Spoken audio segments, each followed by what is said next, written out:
We only have an hour today, and we have a number of things to go through. So I saw that, good morning, Thomas. I saw that a number of you had completed the writing diagnostic. If any of you still want to and couldn't find it, the Dropbox doesn't say writing diagnostic. I didn't realize that. It says future you. So if you couldn't figure out where to upload that, that's what you should be looking for. Yeah, I know. I didn't realize until some students in one of my other classes started asking questions about it.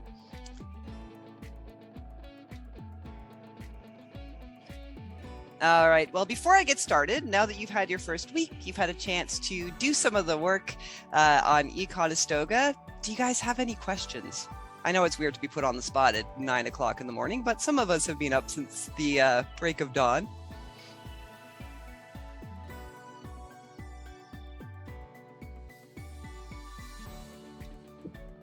I just got in. What's the question? Oh, I was just asking if anybody had any questions about the class, about stuff that you've been doing online. Oh, no, not at the moment. Excellent. All right, well then let's get going with our class today. So we're going to be doing a couple of different things. This week, you guys are going to have your first graded assessment. So we're going to take a moment and just have a look at the week 2 content. Just because I find the first few classes, it's a good idea just to remind you guys of where everything is and to give you some tips about how to be successful. Then we're going to move into a presentation so we can talk about some of the concepts that you guys will be demonstrating today as well. If we have time, I'm going to quickly look at the practice quiz that you have to complete today, and I'll talk more about that in a moment. And it's only an hour, so I probably planned far too much. Quick look at the assignment template. And as always, as we're going along, remember that you can ask questions of me by unmuting yourself and just speaking. You can use the reaction buttons and you can raise your hand. You can use the reaction buttons whenever you want. And you can also type into chat. I'll always have that open, or you can DM me and then I'll answer your question without naming you. But since you guys are in the lab together, y'all probably know each other quite well, yeah?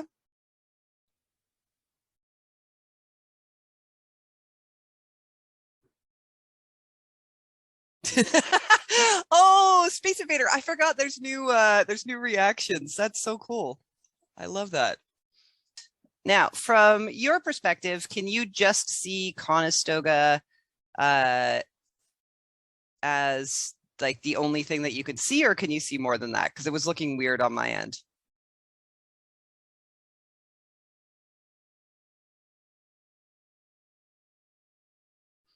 Does it look normal to you guys? Kind of. Yeah, it looks good. We're just we're only able to see your browser, pretty much. Okay, so you can just so we can see your other tab, but not open.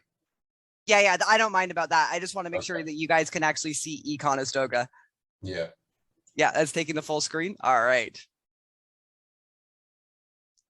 Hey, Faison.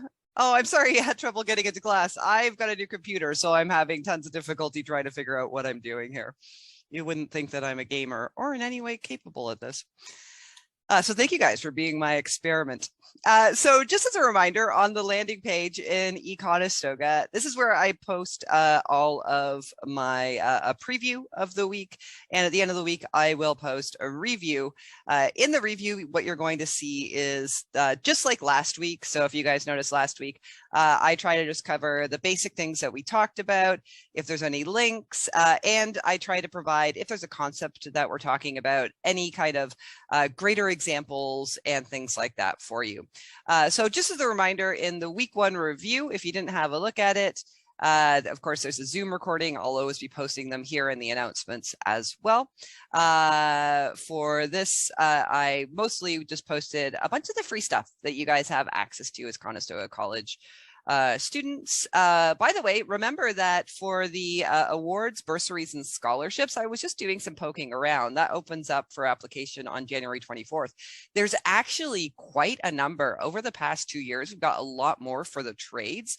So I do highly recommend that you guys apply for this. As I said before, the awards, bursaries, and scholarship range from $500 to $10,000. So it's always a great idea. Also, next year, you can still apply for it for them if you take on an apprenticeship, and because there is some specific money via Conestoga for apprenticeships as well. So this week I tried my hand at making a video. Feel free to mock me for my teacher quality video, but I know a lot of people learn better that way. So I did that and played around with a little bit of editing for you as well. So for week 2, we are looking at reading fundamentals.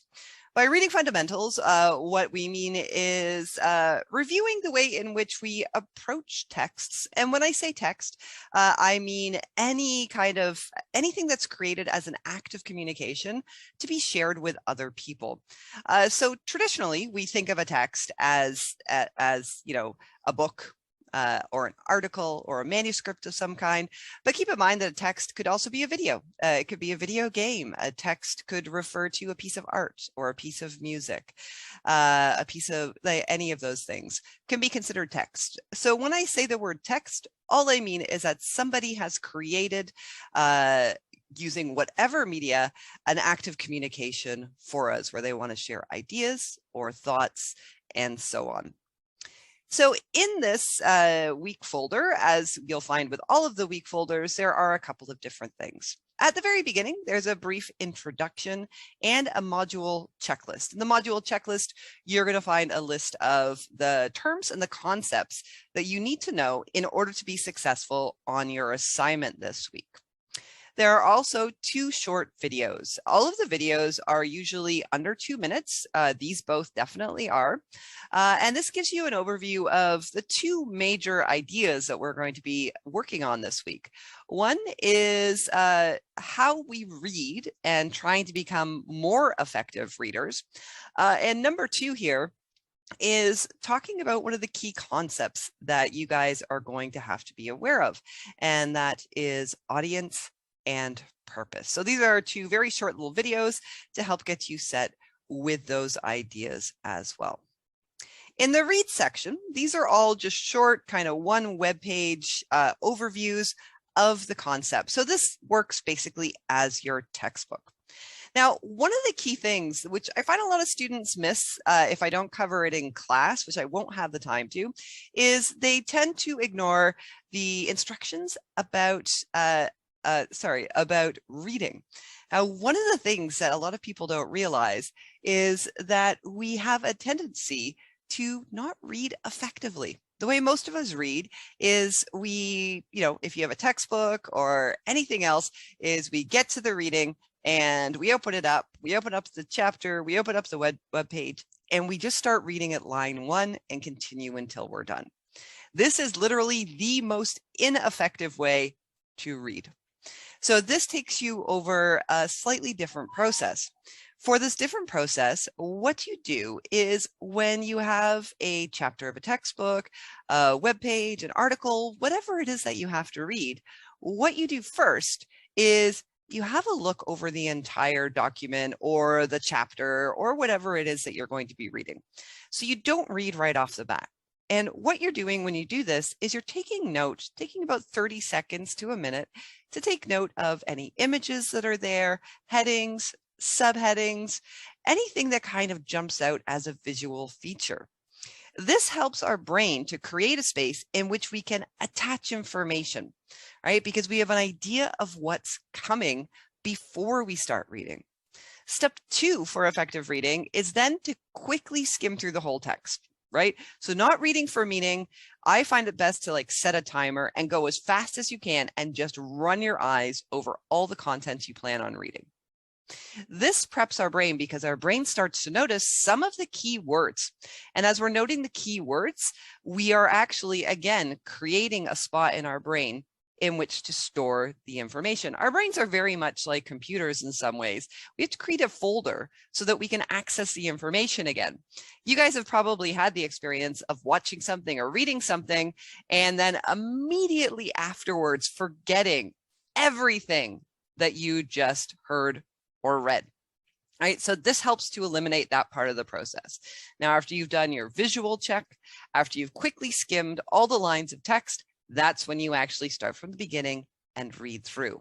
It sounds like it might be more time, take more time. It actually doesn't. It takes less time to study this way. And usually on a cold read, that's when we just start reading from the very first line of a piece of writing. We tend to only remember about 40% of the information, if that. When we use this kind of active reading, then we tend to actually remember 60 to 80% in one read. So particularly for studying, this is one of the most effective ways to actually make your reading more efficient and to make it make more sense. Also in the read section here, the key concepts that you need to know that you're going to be asked about both on the practice quiz and on the graded assignment this week can be found here. So you're going to need to know concepts like audience. What do we mean by audience? What do we need to know about them? Purpose, the purpose of a text or the purpose of your writing, and what a topic is versus a thesis. For today's class, I'm going to be using Mentimeter. And this is a way for me to, number one, take attendance without actually having to do it.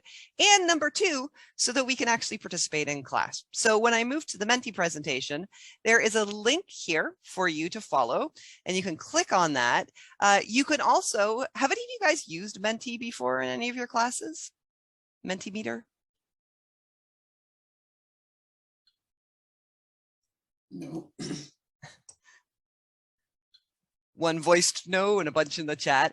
All right, so you can actually access this if you have a phone or a tablet in front of you. If you wanted to stay on your computer for class, you can actually access it via that as well. I actually kind of find the participation mode a little bit more comfortable on my phone when I've been in classes where they use it. I'll also copy and paste the link and put it into chat when I move to the presentation. So the other document here, the PDF, is just a PDF of the slides from my presentation today. For practice, in this class, for the first half of the semester, and for one of the assignments in the second part of the semester, the drop boxes where you upload your assignments have release conditions. Well, what that means is there is a task that you have to complete before the Dropbox will be visible to you. In this case, you have to, in almost all the cases, you have to complete a practice quiz. So here you have a practice quiz on reading comprehension.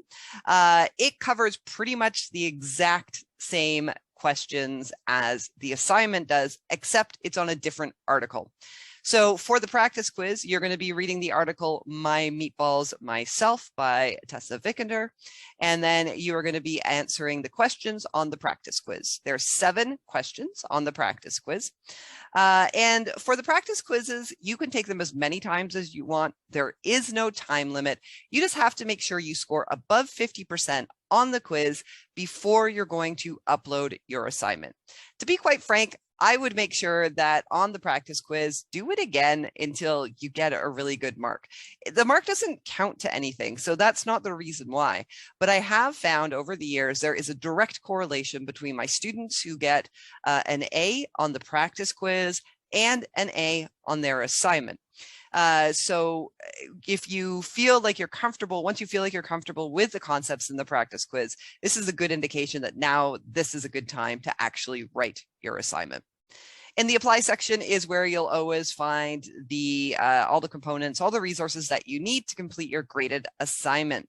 Right now, the link to the Dropbox, you can't see that here because you have to complete the quiz and get over 50% first.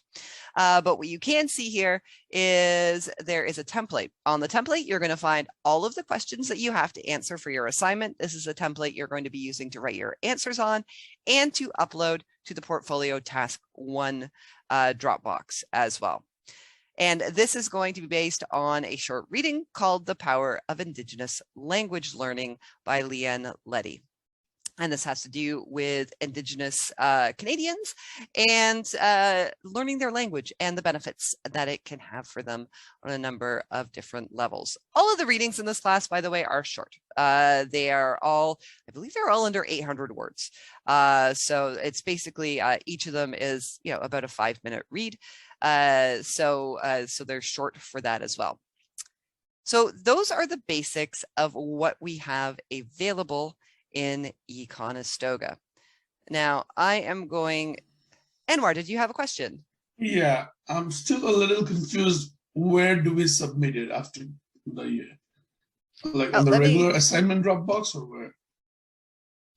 Yes, what will happen is after you have completed the practice quiz, what's going to happen is a Dropbox link will appear here. But more importantly, the best way to upload your assignments is once you're completed your assignment and the quiz, you just click on assignments, and what you'll see here is a link will appear once you've completed that, and that will be a link to the Dropbox. You click on the link and you upload your assignment.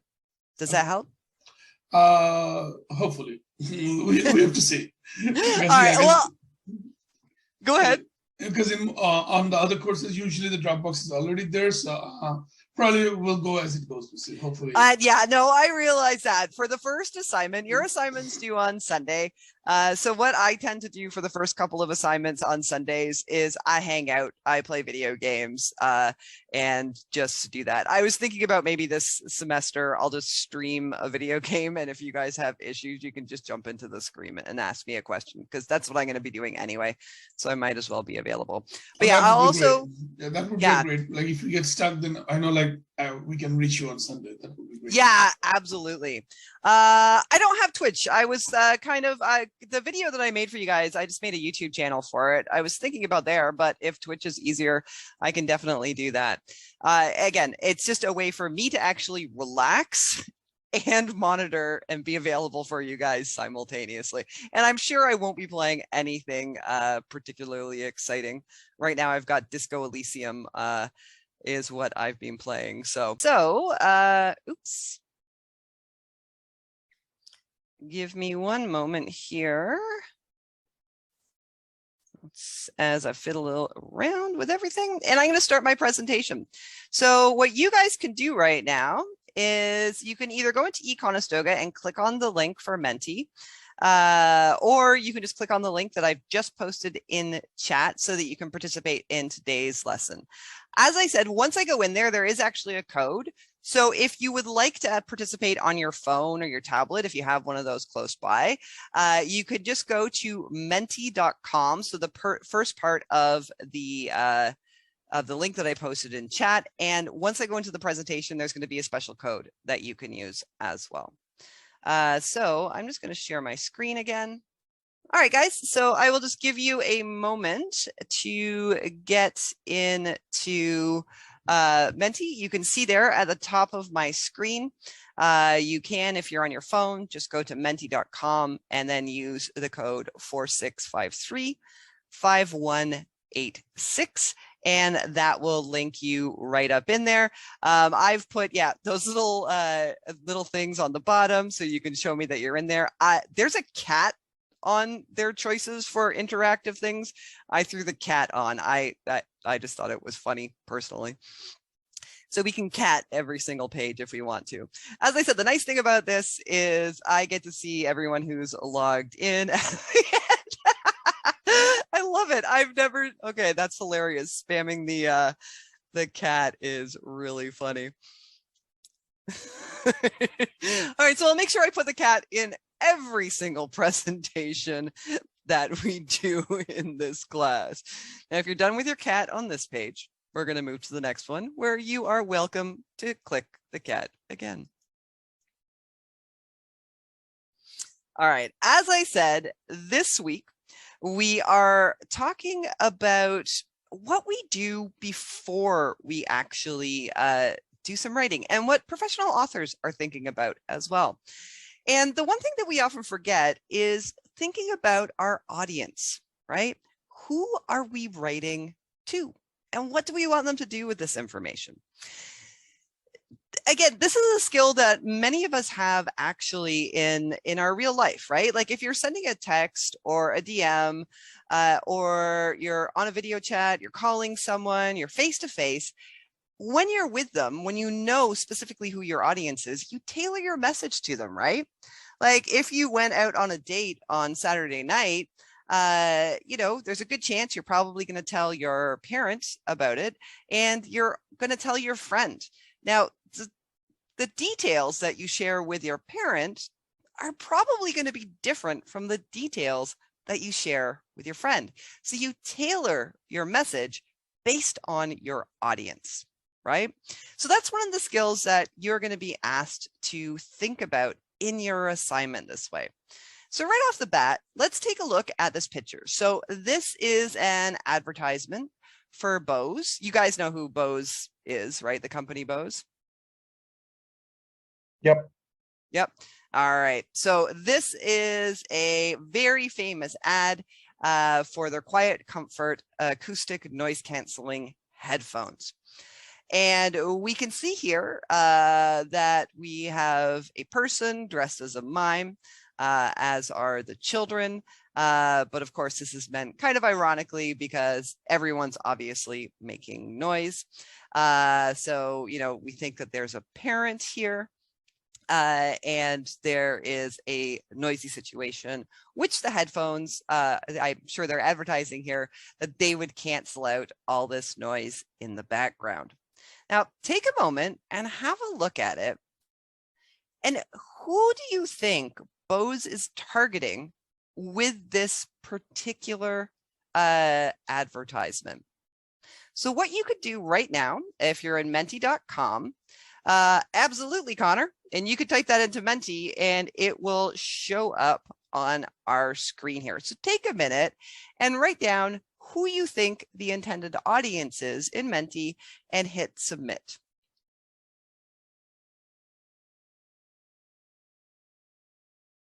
Toddlers. Well, toddlers don't really have a whole big share of buying power. Parents, absolutely. There is definitely this kind of parental moment here. The neighbors of a noisy parent. I love that one. Yeah, absolutely. Someone who goes, yeah, that looks like my neighbor. They think they're quiet, but they're not. Perhaps a teacher or a mentor. Those are good ideas as well. Mimes and French people. Well, I mean, perhaps, you know, a mime would look at that and go, that represents me as well. People from France. So yeah, I mean, stereotypically, this was aimed at a North American audience, however. But one of the things that I hope you guys notice, yeah, no, there's some great answers there. I love that. It makes me feel more like we're in the classroom. So, I mean, one of the things here is that it's very obvious. As soon as we see the image, we go, yeah, I can guess who they're targeting, right? We could even think about age. If any of you guys can still add anything to the image. Anyone got a guess for the age group of our intended audience based on this picture? Or any other characteristics you could imagine?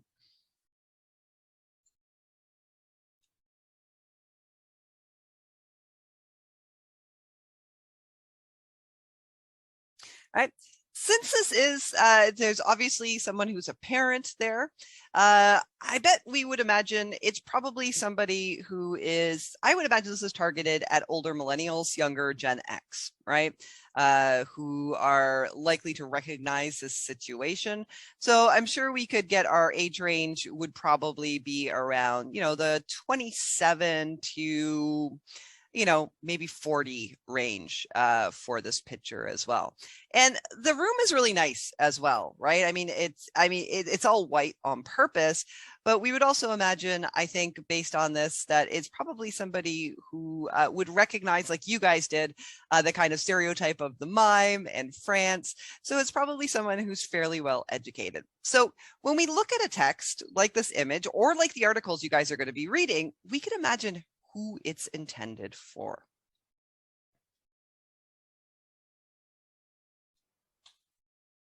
Oh, let's just switch this. So the other part of this is now we know who our audience is, but what's the purpose of this message, right? What are they trying to do? Purpose is usually described as a verb. So what action are they trying to perform either on their audience or getting their audience to perform? So if you guys have any ideas, you can type them in now.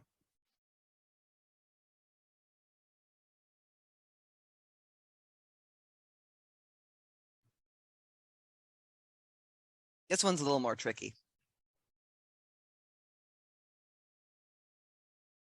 The purpose of this image is to scare people, to advertise noise canceling headphones. Yeah, to advertise, definitely right on the money. You can listen peacefully while mommy, if crying, when there's crying from the noisy kids. Yeah, there's definitely a sense of restlessness there. Yeah, they're trying to show you the effectiveness as well. Absolutely. They're trying to entertain, right? So they're definitely trying to advertise. They're definitely trying to show benefits, as a lot of you guys have pointed out here, but they're also trying to entertain. And often, you know, this is what something that we're trying to do. They're trying to be relatable. Absolutely. That's a great one as well, right? They're trying to present the situation and say to their audience, you know, hey, we know that you're probably, 26 to 40, you're probably tech savvy, but you kind of have this new experience with having kids. And we get it. We don't have that. Don't get pregnant. Yes, definitely there's a bit of birth control going on in this picture as well. So yeah, you guys did a great job. So that's one of the things that you guys are going to be asked in your assignment, is being able to identify the purpose of a text and figuring out what they're doing. As I said, it's usually expressed as a verb. So keep that in mind when you're asked what the purpose of the text is. So here, the most traditional, from your answers, the most traditional answers for purpose would be to advertise or to get people to buy, right? Which a couple of you guys said. Was that only if Dr. Dre came out with those headphones sooner? Oops, I didn't mean to do that. To be relatable is definitely one of them as well, and to entertain. So those are the ideas for traditional ideas.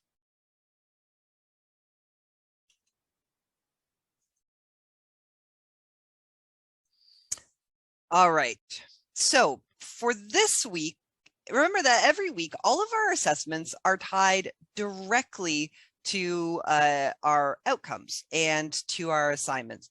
So what you're going to be learning about and what you're going to be demonstrating to me in your assignment is, first, that you can identify the topic and thesis of a text.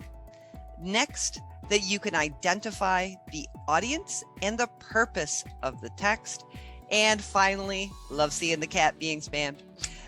You're going to explain how the audience and purpose affect the support and the tone and the diction. All right. So the tone is, are you being sarcastic or funny or warm or angry? And by diction, that means language choice. Are you being formal or informal? Right. So these are kind of the important concepts that we want to keep our mind on, because those are the things you're being asked to do in your assignment. So the other thing that we need to think about are, what do we mean by these terms in this particular instance? You guys, since you already have one semester, there goes the cat again. Since you guys already have one semester under your belt, the one thing that you've probably noticed, and some of you guys are older as well, so you've worked in other fields, is that in every profession, we repurpose language, right? So that it means something really specific when used in the context of that language, right? So in plumbing, I'm sure there's tons of words that people use in a general sense in regular conversation, but that as a plumber, you use in a very specific sense, and it means a particular action or something in particular. So in order to do this, this is why we need to know our audience, because we need to make choices for our audience about what they know. So our audience, when we think about audience, we need to think about, before we compose a message, who are we writing for? Right? Again, we're going to write differently, just like we speak differently, depending on our context. If you guys were sending an email to me, right, it would be quite different than if you were sending an email to a coworker asking them to take a shift, or a good friend, or a family member. You're going to make different choices based on that. So before you start writing, it's always a good idea, even like if it's just a text message, as you know, remember last week when I did the poll and asked you guys who'd sent a text or a DM or something like that, and people took it incorrectly. It's a good idea to stop and think about who we're writing to. For any of you who are looking to improve your communication skills, both verbally and in writing, that step, consciously taking control, we do it unconsciously really well, but if we can consciously take control of understanding and doing a quick profile on our audience, then we can make choices that will suit them, right? It's not being manipulative. It's making sure our audience actually hears our message, because if we don't construct it with them in mind, they're not going to hear us. So we have to think about, what do we know about them, right? What key details would help inform any decisions we make about who our audience are? And that also allows us, if we can think about our audience, even if it's a big group, you know, we can go, I'm trying to target, like that advertisement, this age range, this education level, this lifestyle. If we know who they are, then we can actually meet their expectations, what they're looking for. So I've got a list of 7 items here that's appeared right now on your screens as well. And what I want you to do is rank them. So these are all different possible characteristics about an audience. And what I want you to do is consider what you think is the most important to the least important when you're considering your audience. And then this will help you to make choices about your content, your language, and your tone, etc. So take a moment and figure out how you'd rank these. As you rank each of them on your interface, the options will disappear for each of the rankings. So just so that you're aware, and at the end, you do have to hit submit. And while you guys take a second to do that, I'm going to refill my tea because I am nowhere near caffeinated enough for today.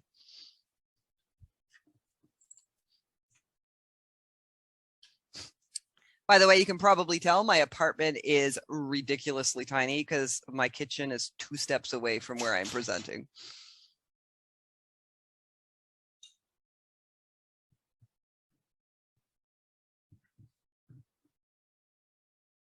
All right, guys.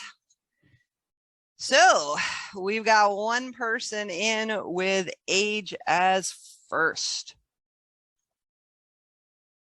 Get a couple more people with their ranking of information about audience that would be helpful.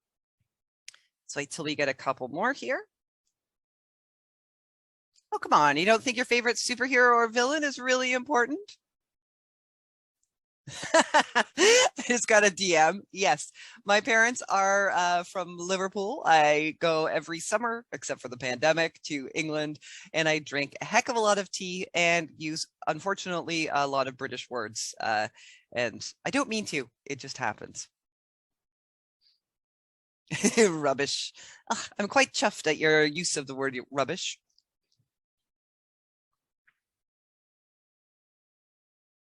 All right, guys, we are starting to see a trend here. And I would agree with you. I think your favorite superhero or villain is far more important than hair color as well. I love British words. There's a couple of them that are pretty funny as well. Hey, any soccer supporters out there? Football fans? I hope there's no Man U supporters. I'm Liverpool all the way. I only see the World Cup footballs, not the club ones. You only see the what? Sorry, Anwar? The World Cup football that comes every 4 years. Oh, okay. Yeah. And someday I'll go London to see the Wimbledon.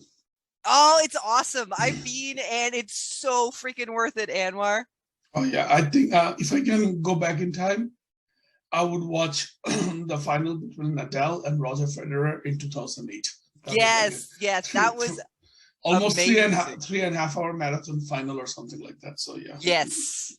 Yeah, I've only been able to see lower level games, but it's totally worth it. And London is insane when Wimbledon is on. We got a hockey is where to, oh, Sam, man, you. Oh, I'm sorry. That's automatic 10% off all of your assignments. Oh, your girlfriend said rubbish the other day. I love rubbish. All right. Are we gonna have a throwdown? Maybe we're gonna have to go online. We can play a little bit of what?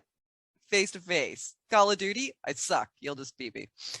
All right. So what, Jacob? We got some rankings here. And we see that you guys are awesome. Actually, this is perfect. You did a great job ranking these. So yeah, one of the most important things to know about our audience is age. Can anyone think of why age is so important to know when we're writing or composing any kind of communication act?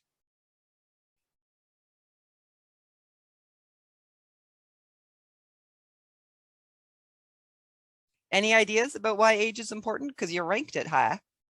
You can probably try to connect with them with using specific jargons or things that. Yeah, and we're absolutely, it allows us to connect to them, right?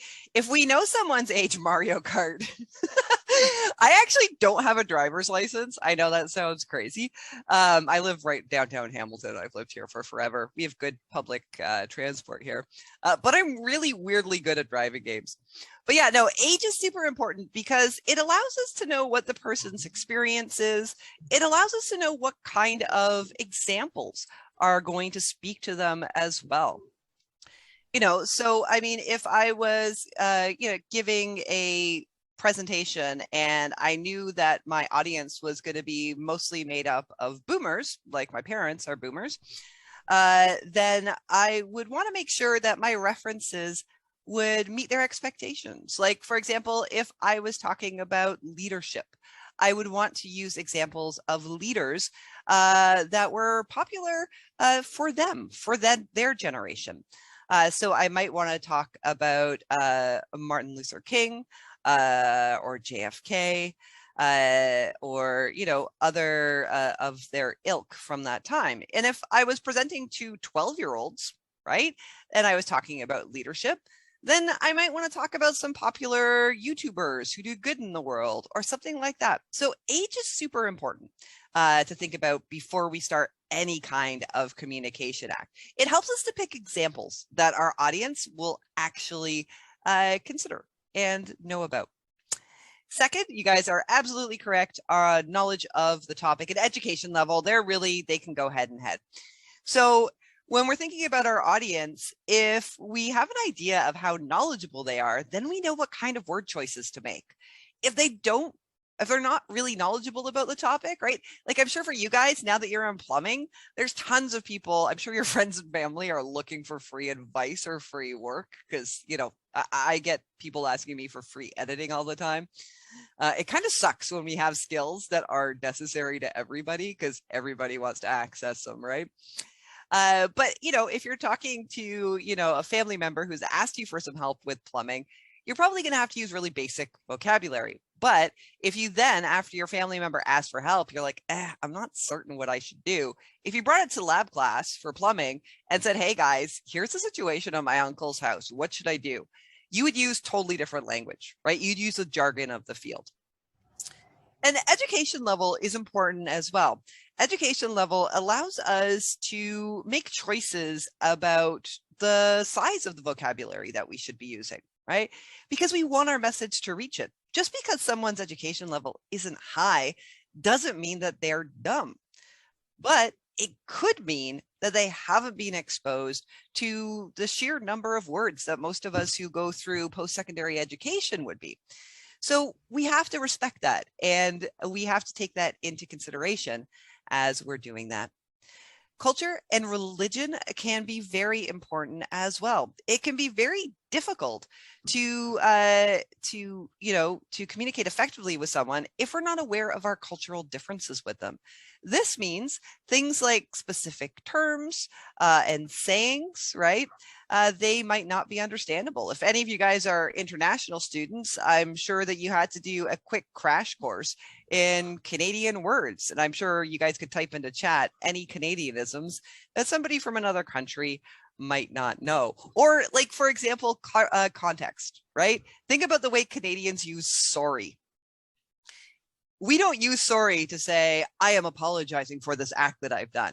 We can say sorry to mean, excuse me, sorry to mean, I acknowledge that I was part of this situation. We can say sorry in a pissed off way, basically to tell someone to F off, right? So knowing culture helps us with our communication as well. Religion can be super helpful. And this could be helpful about knowing a little bit about the person's values. So this can help us to make good choices about examples to use. And while I was joking around about favorite superhero or villain, if we do know something about somebody's interests, and if we do know a little bit about, the entertainment media that our audience is consuming, again, super helpful for producing examples and relating to our audience. Hair color, unless you're writing about hairstyles, is usually not super important. Though, of course, my cousin who runs a hair salon would probably disagree with me. Now, the other side of this is once we've established we know who we're talking to, now we got to think about why we're making this act of communication, right? So what are we doing here? This is one of the major issues that I find most non-professional writers who are good with ideas, they're great with organizing information. One of the things they often forget is, what are they trying to do? What is the purpose of making this document? We can see this in the real world, that we often forget our purpose. I mean, how many of you guys have been in fights with a loved one, like a family member, best friend, significant other, and you don't really want to be in a fight? Usually when we end up in fights with these people, we start talking to them, and our purpose is to let them know that something's going on that, we might not like. So it could be simply like, hey man, it's your roommate. Every morning you leave wet towels on the floor, and it makes it difficult when I have to get out of the house quickly for my class. And then that person, your purpose there is to alleviate the wet towel situation.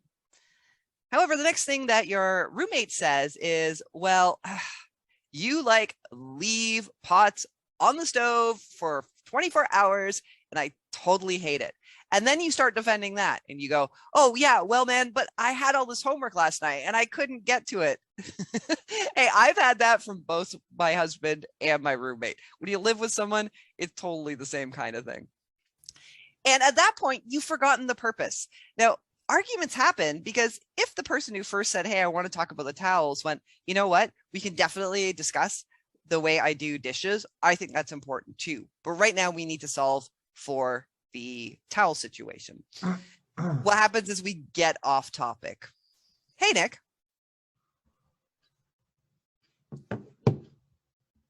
Nick, did you accidentally unmute? I'll assume that's a yes. It was an accident. Yeah, no worries. No worries at all. I do it all the time in meetings. I've got a button on the side of my headphones that unmutes me. So if we get off topic, that makes our message go awry, and it can cause, emotional parts of it. So as I said, when we were talking in week one, the skills that we learn in this class, they're also useful for real life. One of the best ways when you're communicating with somebody, particularly if you have a clear purpose, like you'd like them to start doing something or stop doing something, stay on target. And when they try to derail it, let them know that the way they're derailing it is important, but we can only focus on one thing, one purpose at a time, that this is a secondary conversation that we have to have. And this is really important in our writing as well. right? So you have to think about what you're trying to achieve. Always think about the end goal. Again, that's why arguments happen. It's because we stop thinking about our end goal, like getting the person to pick up the towels, and we start thinking about defending ourselves or telling them why they're a bad person. None of these things are effectively, because all we want to achieve is wet towels not on floor. So anything that we do that starts to stay away from this purpose will make our chance of success less. And then finally, in order to do this, it's usually a good idea to use language so that you can actually quantify what your purpose is. And this is a task you're going to be asked to do this week for your assignment. So when we're talking about purposes, right, it's a purpose, it's an action. So we use verbs to describe purpose, which is what I am going to be looking for from you guys. So what we're going to do next is I want you guys to try and rank what you think the most common purposes of writing are. And here you can see I've added them all as verbs: to explain, to inform, to express feelings, to solve a problem, to persuade, and to entertain. So for any kind of recorded media, be it written or video or music or art, what do you think the ranking would be for the most common purposes of writing? Which would you think is the most important, the most common to the least common? So take a second now and rank them.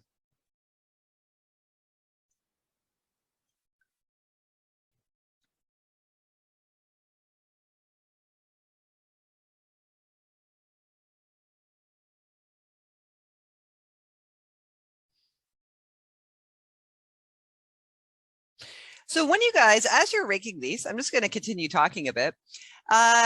When you are completing both your assignment and the practice quiz, remember that on the question where there's two questions that ask you about the purpose. When it's the purpose, I am to give you the marks for that question. I am specifically looking for you to name a verb, right? Like the ones that you see here. So emulate what you guys are seeing in terms of the way I've written out these verbs in your assignment. Because without that verb, like if you tell me, oh, the author was doing this and doing that and doing that, it's not a direct verb. So for your answer for that on your assignment, the two questions, you can state very clearly the author's purpose is, and then to, and then your verb form in order to get marks for that as well. And now we can have a look at some of our rankings. We got about 11 people's rankings in so far. And we have our first most common purpose based on our rankings is to inform. And yeah, that's actually, even if it's not a primary purpose, it's generally a secondary purpose, right? So we can have more than one purpose. So the one thing, as you're reading the articles for this week, if you think that there's more than one purpose, by all means, let me know. Let me know which one you think is the most important one. And then you can tell me if you think there's a secondary one that's also important. So informing, and that's just delivering information, right? Go, hey, here's something you might need to know about. And then explaining. Explaining is a little bit different. This is trying to get somebody not just informed, but actually understanding and knowledgeable about it. So these are two very clear things as well.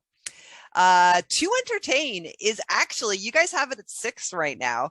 That is one of the key that I would put that first or second, and that's where it usually is ranked, because most of the time we are trying to entertain people. Even if by entertain, we just simply mean, to engage, we are trying to keep them interested, right? To express feelings, that is really dependent on the context. Right?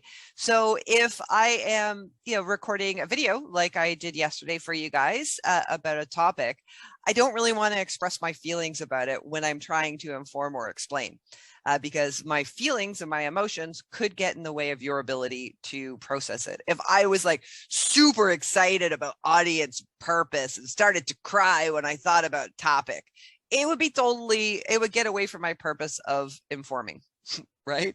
So expressing feelings, yeah, it is something that's common. However, it's something that's usually should be dealt with judiciously. We should be not always jumping right on it. Often the times when we're actually, I would say every time we're communicating, we're trying to persuade.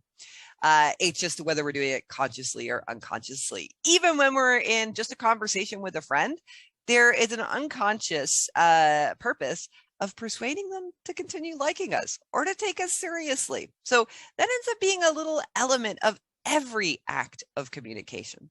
And then often we are trying to solve a problem. So good work with that one, guys. Now, the other thing you're going to be asked to be able to do is identify and differentiate between topic and thesis. Topic is there goes the cats. I love those cats. I think that's just a stupid, funny thing. It kind of looks like Batman to me. I'm going to imagine that as Batman and not a cat. One of the things that it's important to be able to distinguish, and it's going to be important for the second part of the semester when you guys are working on your research project, is the difference between a topic and a thesis. So the topic is what the text is about, the overarching concept that is being discussed, right? The thesis is that topic, right? So you can see here, I've put it below, plus what the author thinks is important about that topic. It could be their position or their opinion or what they're highlighting for a specific audience. So we have an overall topic of a piece, and then our thesis statement is that topic plus the author's position. I always like to think about this, and we're going to, in the second part of the semester, we're going to spend a bit of time on this. I'm going to teach you guys, if any of you are scared of thesis statements, I have the world's easiest way to always write a perfect thesis statement. And I'm not joking about that. You could basically think about it. I swear, I just saw a question mark. It's really easy, but I don't know why no one tells you how to do it. Is what we're talking about. Why on earth should our audience care? That equals the thesis statement, which is usually one sentence. Now, this is one of the things you're going to be asked to do this week, and that is identify the topic of the article. So if you were trying to figure out the title, the topic of an article, where would you look? Where do you think you would find the best evidence? So take a moment and rank these. What do you think would give you the best idea of the overall topic of a text? So here I've got images, title, introduction, conclusion, and comments, like if it was online. So take a moment and see if you can rank these. I'm just going to give you a second so we can keep moving on because we're almost at the end of our class.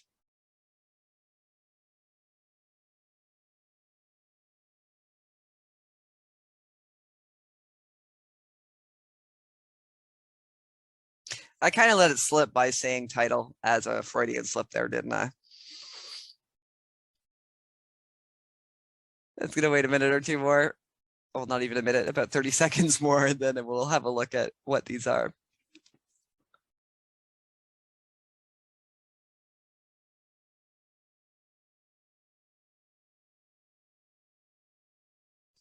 All right, so you guys are totally getting it. So when you are looking at the articles and you're asked to talk about the topic, one of the best things to do is look at the title and the subtitle. Usually the word that encapsulates their topic will be right there, or there'll be a combination of information that will let you know. If there's images, the images are usually super helpful for figuring out what it's about. And then, of course, we can look in the introduction and the conclusion. I find the conclusion actually is often more helpful. The introduction usually has specific examples that can make it look like an article is about something that it's not. The conclusion usually makes concrete statements about the topic. So the conclusion is actually often the better place to go. So the other thing, the final thing you're going to be asked about on the assignment is to think about, oh, I forgot to put the Batman cat on this. I'll remember that for next time. The other thing you're going to have to do is based on audience and purpose, how would you think about the kinds of words you're going to choose? So you're going to be asked about diction and tone. You're going to be asked about support, right? So we make choices based on who our audience is. For example, you would write really differently for, John Tibbetts, the president of Conestoga College, than you would to your grandparents, right? You'd use different language. You'd probably be informal in your tone.